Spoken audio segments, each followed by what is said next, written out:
Bienvenidos a Black Diamond Limited, soy su anfitrión el Jack, siguiendo esta serie de videos sobre el Museo de los Niños, básicamente. Y ¿qué me dirían si les digo que ese lugar, el Museo de los Niños, ese lugar tan lleno de color, luz, de enseñanza y todo eso, era al principio una prisión donde se cometían crímenes atroces a los derechos humanos?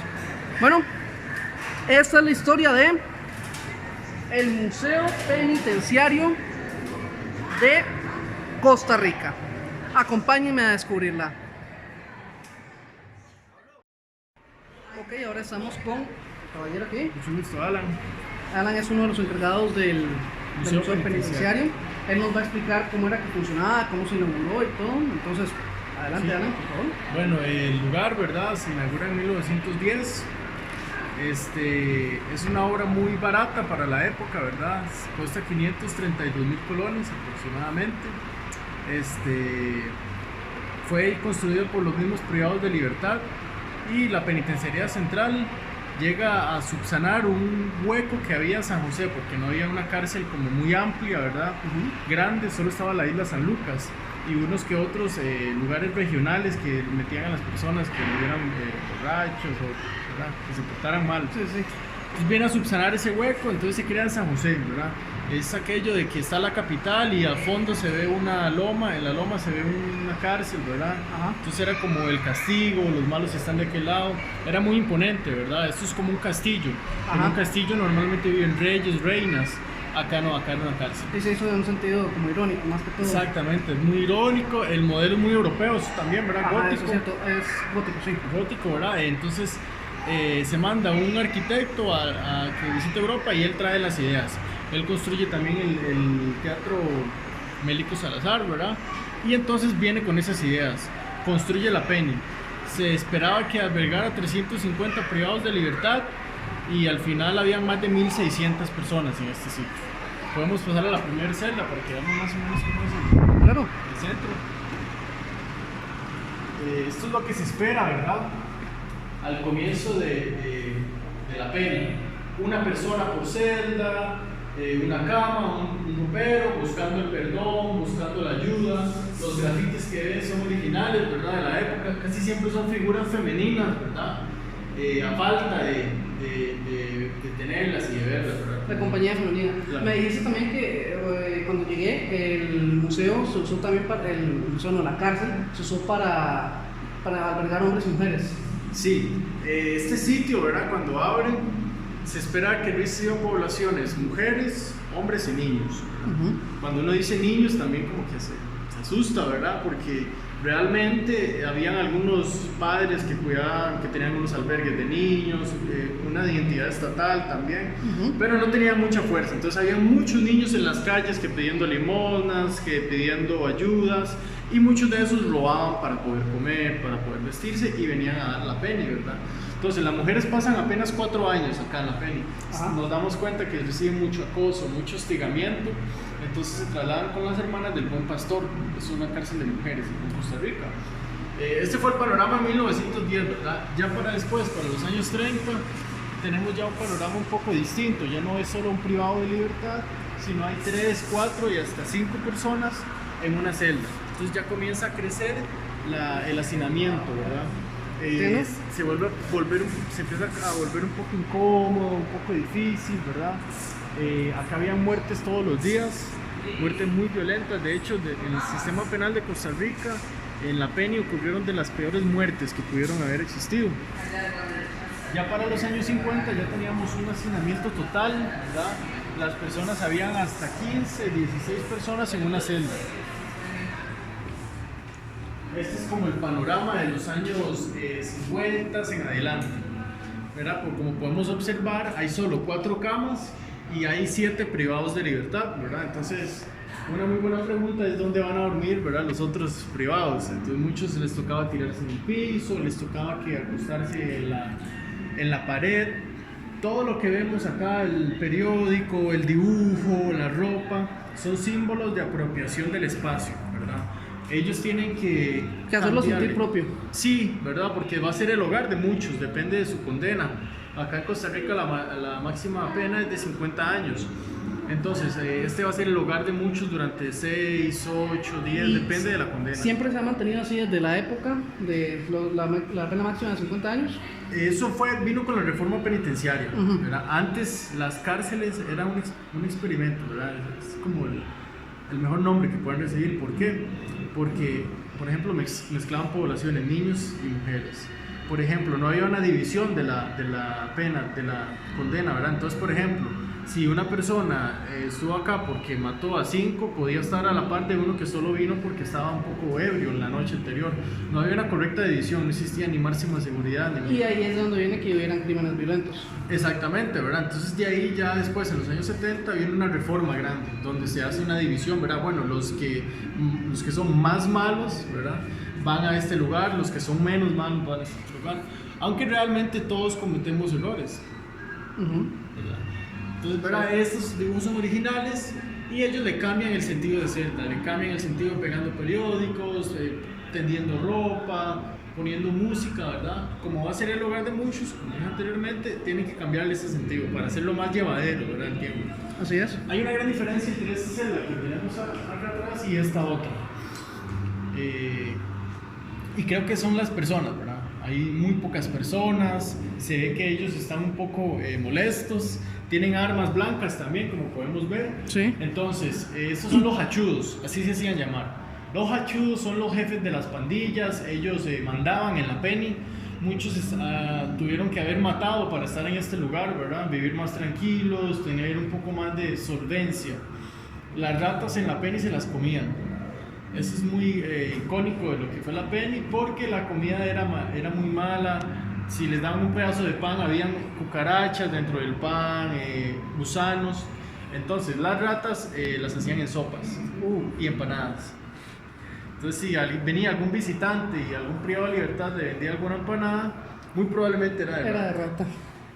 ¿Verdad? Ellos son los hachudos. Deben tal vez algún término como hachar o de estas cosas, los bravucones. Exacto. Este pabellón, que era el era el más tranquilo porque era donde se concentraban los menores de edad, ¿verdad? Lo que sucedía es que muchos de los otros pabellones se pasaban por el techo a llevarse huilillas, como les dicen, ¿verdad? Ajá. Ya fuese para violarlos o para someterlos, porque acá también teníamos muchas prácticas sexuales. Entonces, de las que reinaban, ¿verdad? Era como el travestismo, que es aquel hombre que le gusta vestirse de mujer, ¿verdad? Y no hay problema con eso, pero unos eran obligados a hacerlo. Entonces, podemos imaginar el escenario donde entra un chico alto, ¿verdad? Sin barba, ahí, como guapillo, y entonces lo agarran y lo someten.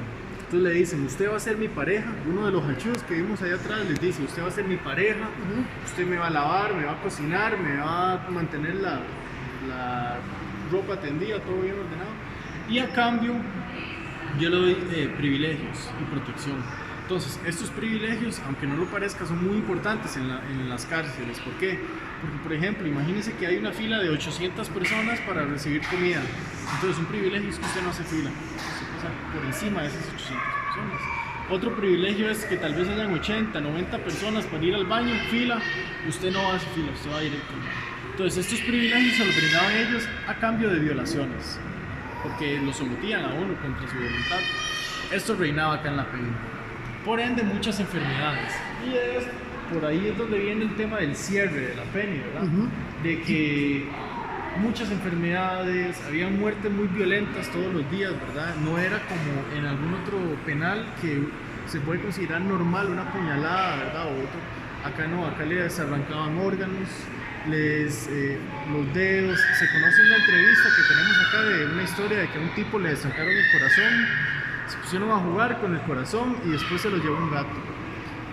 Cosas como estas atemorizaban mucho a la población costarricense, ¿verdad? Las fugas constantes y plagas, ratas, ratones, piojos, cucarachas, garrapatas, de todo eso de acá. Entonces era como un lugar donde efectivamente no se podía reformar las personas, no podían encontrar un camino, ¿verdad? Un perdón. Más bien las emperaban, se quiere decir. Y pasaba en el siglo pasado y pasa ahora. Es mentira decir que un centro penal reforma a las personas. porque más bien una persona que entra ahí le toca defenderse. Si usted no se defiende, entonces le quitan los zapatos, le quitan la ropa, le quitan la camisa, lo asaltan y lo dejan. Entonces es muy conflictivo y es muy triste creer que un centro penal va a cambiar a una persona. Y más bien es un poco extraña la situación porque, como decís vos, metían presos que se habían robado tal vez una fruta con asesinos ya serios. Entonces probablemente el que se había robado la fruta nada más termina siendo incluso peor que el otro asesino. Exacto, porque aprenden, ¿verdad? La escuela de la delincuencia se le dice en estos lugares. Exactamente. Había muchas violaciones a los derechos humanos. Tal es el caso de las celdas de castigo, como estas que están acá, o como les decían popularmente, las tumbas, ¿verdad? Acá estaba un interno 23 horas dentro y solo 1 hora afuera. Es un tipo de confinamiento solitario. Aislado por completo, ¿verdad? A diferencia de esos portones que sí les puede entrar la luz, el sonido, el viento, acá no. Acá no entra ni el viento, ni la luz, ni el sonido. Entonces es un aislamiento total. El piso está más arriba que las... Entonces la gente para que no entre la lija de luz. Nada de luz, nada de esto. Las necesidades, aquí mismo. La comida, aquí mismo. Entonces eso no se permite. Leyes internacionales prohíben este tipo de prácticas, ¿verdad? Porque es una violación a los derechos humanos. Por más malo y cruel que usted haya sido, usted todavía tiene derechos por ser una persona, ¿verdad? Acá se violentaban esos derechos. Este era el ejemplo. Otro ejemplo era, por ejemplo, si no tenían en qué comer, entonces tenían que poner las manos, y acá les servían el arroz y los frijoles en las manos. Y caliente, supongo. Caliente o frío, ¿verdad? Eran prácticas inhumanas. Esta fue la pena, y ese es el único espacio que existe original de lo que queda de ella y sus historias, ¿verdad? Ahí sirviendo, como en algunas otras celdas tenemos entrevistas que le hicimos a privados de libertad y demás, pero más o menos esa es como a grandes rasgos la historia. Entiendo. Sí. Muchísimas gracias por la ayuda. Sí, un placer. Aquí, como Alan pudo decir, nos encontramos más grafitis que se hacían. Este es precioso. Se llama Dios es amor. Ese se parece al ex homo, de hecho. Es lindo la creatividad de los ruedos. Hay uno que se llama Sagrada Familia. Estos supongo que son los tatuajes que tenían los presos. Aquí está el Bob. Una mención especial al Bob que se quedó en casa. Aquí hay más grafitis que podemos apreciar. Este se llama Dos mujeres, una en bikini. Nuevamente un nombre original. Y aquí es donde tenemos otra de las áreas del museo. Así es como se veía el museo antes de ser el Museo de los Niños. Esto era cuando era prisión y aquí era cuando se volvió el museo propiamente. Estas son fotos de presos de la penitenciaría central, como era que se llamaba. Aquí están algunos de los reos que había en el lugar.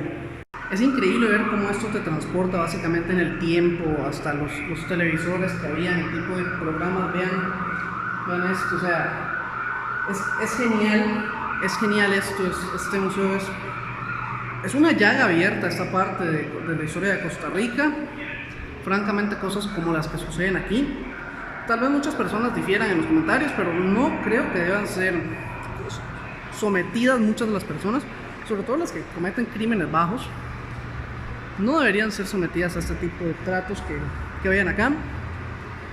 Bueno, esto ha sido todo el video por ahora. Si el video les gustó, no se olviden de darle un pulgar arriba y compartirlo con sus amigos. Suscríbanse al canal si aún no lo han hecho, y si ya lo hicieron, no se olviden de apretar la campanita para recibir notificaciones de cuando subo un video. Síganme en mis redes sociales, principalmente en Twitter, donde paso muy activo.